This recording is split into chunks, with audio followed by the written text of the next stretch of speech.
സ്വന്തം ജീവന് ഭീഷണിയുണ്ടെന്നും തന്നെ മനഃപൂർവ്വം അപായപ്പെടുത്താൻ ശ്രമങ്ങൾ നടക്കുന്നു എന്നും ആരോപിച്ച് നടൻ ബാലയുടെ മുൻ പങ്കാളി ഡോക്ടർ എലിസബത്ത് ഉദയൻ കാറിൽ യാത്ര ചെയ്യവേ മനഃപൂർവ്വം ആരോ തന്റെ കാറിൽ മറ്റൊരു വണ്ടി കൊണ്ടുവന്ന് ഇടിച്ചു എന്നും എന്താണ് കാര്യമെന്ന് അന്വേഷിക്കാനായി വണ്ടി നിർത്തിയപ്പോൾ വീണ്ടും 2 പ്രാവശ്യം ഇടിച്ചെന്നും എലിസബത്ത് പറയുന്നു.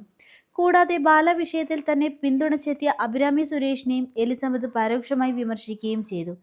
വിവരങ്ങൾ അറിയിച്ച് എലിസബത്ത് പുറത്തിറക്കിയ വീഡിയോയിൽ പറയുന്നത് ഇങ്ങനെ: ഇന്ന് ഞാൻ കാറിൽ വരുന്ന സമയത്ത് ഒരാൾ വണ്ടി കൊണ്ടുവന്ന് ഞങ്ങളുടെ വണ്ടിയിൽ ഇടിപ്പിച്ചു. ഇതെന്നെ പേടിപ്പിക്കാൻ ആരെങ്കിലും ചെയ്തതാണോ എന്നറിയില്ല. ഒരു തവണ ഇടിച്ചാൽ അറിയാതെ ചെയ്തതാണെന്ന് കരുതാം. ഇത് 2-3 തവണ വന്ന് ഇടിച്ചു. ഒരു തവണ ഇടിച്ചപ്പോൾ വണ്ടി നിർത്തി ചോദിച്ചു കൊണ്ടിരുന്നപ്പോൾ വീണ്ടും ഇടിച്ചു. ഇടിച്ചത് ക്ലോസ് റേഞ്ചിൽ ആയതുകൊണ്ടും അതൊരു ചെറിയ വണ്ടി ആയത് കാരണം ഞങ്ങളുടെ വണ്ടിക്ക് കാര്യമായ കുഴപ്പമൊന്നും സംഭവിച്ചില്ല. അയാളുടെ ബമ്പർ വന്ന് ഞങ്ങളുടെ ടയറിന് മുകളിലാണ് ഇടിച്ചത്. ഒന്നുകിൽ അയാൾ ബോധമില്ലാതെയാണ് വണ്ടി ഓടിക്കുന്നത്, അല്ലെങ്കിൽ അതൊരു ഭീഷണി തന്നെയാണ്. എന്തായാലും ഇങ്ങനെയൊക്കെ സംഭവങ്ങൾ നടക്കുന്നുണ്ടെന്ന് നിങ്ങളെ അറിയിക്കാനാണ് ഞാൻ പറഞ്ഞത്.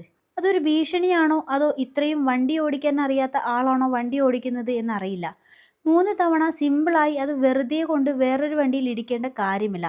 എന്തായാലും എനിക്ക് കുഴപ്പമൊന്നും സംഭവിച്ചിട്ടില്ല. ഞാൻ ഇതുവരെയും സുരക്ഷിതയാണ്. കുറച്ച് ദിവസമായി കടുത്ത മാനസിക വിഷമത്തിലായതുകൊണ്ടാണ് ഞാൻ വീഡിയോ ചെയ്യാതിരുന്നത്. ഞാൻ വീഡിയോ ചെയ്യുന്നത് എനിക്ക് നീതി കിട്ടും എന്ന് കരുതിയല്ല, മറിച്ച് ഞാൻ ചത്താലും ഇതൊക്കെ എല്ലാവരും അറിയണം എന്നുള്ളത് കൊണ്ട് മാത്രമാണ്.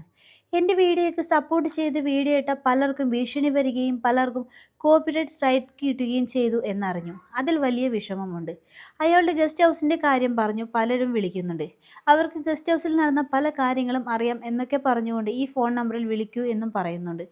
എനിക്ക് ഒരു നമ്പറിലും വിളിക്കേണ്ട കാര്യമില്ല. എനിക്ക് പറയാനുള്ളത് പറഞ്ഞു എന്നറിയിക്കാനാണ് ഞാൻ ഇതൊക്കെ വിളിച്ചു പറയുന്നത്.